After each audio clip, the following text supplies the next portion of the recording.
গরম গরম ধোয়া ওঠা ভাতের সাথে যদি থাকে চিংড়ি মাছের মালাইকারি, তাহলে আর কিছুই লাগবে না। নমস্কার বন্ধুরা, মাম্পিস রান্নাঘরে সবাইকে স্বাগত।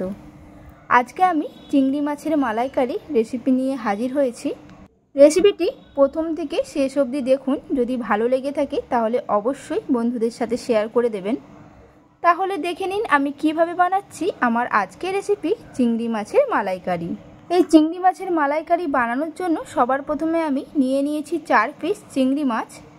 চিংড়ি মাছের আমি মাথা, সুর সব কিছু বাদ দিয়ে পরিষ্কার করে নিয়েছি। চিংড়ি মাছের মধ্যে দিয়ে দিলাম 1 চামচ নুন আর 1 চামচ হলুদ গুঁড়ো। চিংড়ি মাছগুলোকে খুব ভালোভাবে ম্যারিনেট করে নেব, যাতে চিংড়ি মাছের মধ্যে নুন আর হলুদ গুঁড়ো ঢুকে যায়। এইভাবে প্রত্যেকটা চিংড়ি মাছকে আমি খুব ভালোভাবে মাখিয়ে নিয়েছি। চিংড়ি মাছগুলো আমার মাখানো হয়ে গেছে। এরপর এগুলোকে রেখে দিলাম। আর নিয়েছি 1 বাটি দুধ। আমি এখানে গরুর দুধ নিয়েছি। আপনারা চাইলে নারকেলের দুধও ব্যবহার করতে পারেন। আমার কাছে নারকেলের দুধ ছিল না, তাই আমি গরুর দুধ ব্যবহার করেছি। দিয়ে দিলাম 4টে কুচানো পেঁয়াজ, 4 কোয়া রসুন দিয়ে দিয়েছি, আর দিলাম 4টে কাঁচা লঙ্কা। মশলাটার একটা মিহি পেস্ট বানিয়ে নেব। দেখুন মশলাটা আমার পেস্ট করা হয়ে গেছে। এটাকেও রেখে দিলাম। এদিকে কড়াই গরম করে নিয়ে দিয়ে দিলাম সাদা তেল। তেলটা গরম হলে একে একে মাছগুলোকে দিয়ে দিলাম। 30 সেকেন্ড পর চিংড়ি মাছগুলোকে উল্টে দিলাম, কারণ বেশিক্ষণ চিংড়ি মাছ ভাজলে চিংড়ি মাছগুলো শক্ত হয়ে যায়। দেখুন এক পিঠ আমার ভাজা হয়ে গেছে। অন্য পিঠটা ভাজার জন্য 30 সেকেন্ড অপেক্ষা করার পর মাছগুলোকে উল্টে দিলাম। দেখুন 2 পিঠই খুব ভালোভাবে ভাজা হয়ে গেছে।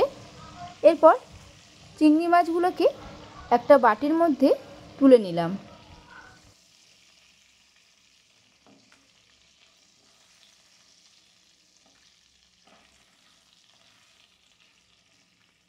ওই একই তেলের মধ্যেই দিয়ে দিলাম 1/2 চামচ গোটা জিরে, আর দিয়েছি একটা তেজপাতা, যেটাকে মাঝখান দিয়ে ছিঁড়ে দিয়েছি, 1 টুকরো দারচিনি, 3টে এলাচ আর 3টে লবঙ্গ দিয়ে দিলাম। ফোড়নটাকে 15 থেকে 20 সেকেন্ড নাড়াচাড়া করে নেব।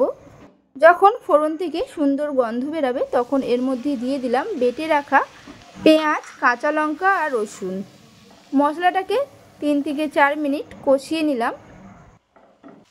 কষানো হয়ে গেছে। দিয়ে দিলাম 1 চামচ লঙ্কার গুঁড়ো, 1 চামচ জিরের গুঁড়ো, 1 চামচ হলুদ গুঁড়ো, ছোটো চামচের 1 চামচ চিনি দিয়ে দিলাম। এতে এই রান্নার স্বাদ খুবই ভালো হবে। পরিমাণ মতো নুন দিয়ে দিলাম। মশলাটাকে খুব ভালোভাবে কষিয়ে নেব। দেখুন মশলাটা কষাতে কষাতে আমার মশলাটা অনেকটাই শুকিয়ে গেছে। এর জন্য আমি এর মধ্যে দিয়ে দেব অল্প দুধ। আমি এই রান্নাতে কোনো জল ব্যবহার করব না। দুধ দিয়েই মশলাটাকে খুব ভালোভাবে কষিয়ে নেব 3 থেকে 4 মিনিট, যতক্ষণ না মশলা থেকে কাঁচা গন্ধ যাচ্ছে। দেখুন মশলাটা আমার কষানো হয়ে গেছে। মশলা থেকে তেল ছাড়তে শুরু করেছে মানেই মশলাটা কষানো হয়ে গেছে। এই সময় দিয়ে দিচ্ছি বাকি দুধটা।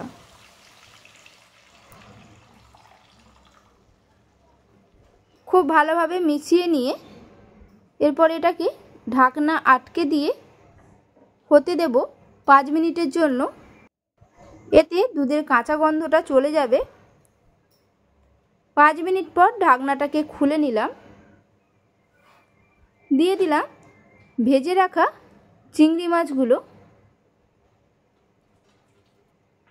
আর দিলাম 4টে চেরা কাঁচা লঙ্কা।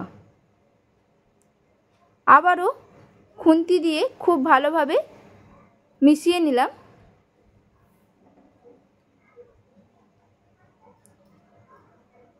ঢাকনা আটকে হতে দিলাম মিডিয়াম আঁচে 5 মিনিটের জন্য।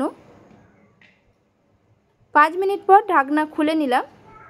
দেখুন গ্রেভিটা অনেকটাই শুকিয়ে গেছে। শেষে দিয়ে দিলাম অল্প শাহি গরম মশলার গুঁড়ো। মিশিয়ে নিয়ে গ্যাসটাকে বন্ধ করে দিয়ে ঢাকা দিয়ে রেখে দেব 5 মিনিটের জন্য, যাতে গরম মশলার সুন্দর গন্ধটা এই চিংড়ি মাছের মধ্যে ঢুকে যায়। 5 মিনিট পর ঢাকনা খুলে নিলাম। রেডি হয়ে গেল আমার আজকের রেসিপি চিংড়ি মাছের মালাইকারি। এইভাবে বাড়িতে একবার বানিয়ে দেখবেন। কেমন লাগলো অবশ্যই কমেন্টে জানাবেন। যদি ভালো লেগে থাকে একটা লাইক করে দেবেন, বন্ধুদের সাথে শেয়ার করে দেবেন। আর নতুন বন্ধু হয়ে থাকলে আমার চ্যানেলটিকে সাবস্ক্রাইব করার অনুরোধ রইল, পাশে থাকা বেল আইকন সমেত। তাহলে আমি যখনই কোনো নিত্য নতুন রান্নার ভিডিও আপলোড করব, সবার প্রথমে আপনাদের ফোনে নোটিফিকেশান চলে যাবে। সুস্থ থাকবেন, ভালো থাকবেন, ধন্যবাদ।